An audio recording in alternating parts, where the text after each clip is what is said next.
പോലെ കുറെ സീരിയലുകളുടെ ഭാഗമായിട്ടുണ്ട് ചേട്ടൻ. തീർച്ചയായിട്ടും. എത്ര ഇപ്പൊ മൊത്തത്തിൽ എത്ര കുറെ വർഷങ്ങൾ 20 വർഷത്തോളം എക്സ്പീരിയൻസ് ഇല്ലേ? വലുതും ചെറുതായിട്ട് ഒത്തിരി എനിക്ക് തോന്നുന്നു 10-35 കൂടുതൽ. അതൊരു ഭയങ്കര ഒരു വലിയ എക്സ്പീരിയൻസ് ആണ്. എങ്ങനെയാ ഒരു ഭാഗമായ എങ്ങനെയാ അതിലൊരു വരവ് സീരിയലിലേക്ക്?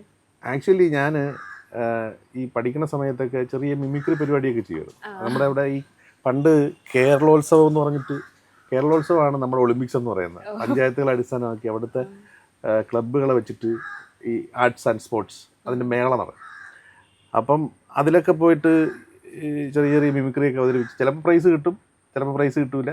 അതിങ്ങനെ കാണിച്ച് ഒരു ചാനലിലെ അധ്യാപകൻ, എൻ്റെ അധ്യാപകനാണ്, പുള്ളി പ്രൊഡ്യൂസറും കൂടെയാണ്, ജഗതി വേഴ്സസ് ജഗതി, ജയസൂര്യ ചെയ്തുകൊണ്ടിരുന്നത്.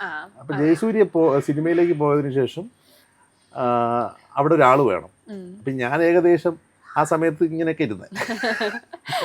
അപ്പം ഞാൻ ശരിക്കും പറഞ്ഞാൽ അന്നൊരു പ്രോഗ്രാം പോലും കണ്ടിട്ടില്ല, ക്യാമറ പോലും കണ്ടിട്ടില്ല ശരിക്കും. അപ്പം അങ്ങനെ പോയി സ്ക്രീൻ ടെസ്റ്റ് ചെയ്തു, എന്നെ സെലക്ട് ചെയ്തു. പക്ഷേ എന്തൊക്കെയോ ഞാൻ കാണിച്ച് ഒപ്പിച്ചു. ഒരു 10-30 എപ്പിസോഡുകളോളം ഞാൻ ചെയ്തു.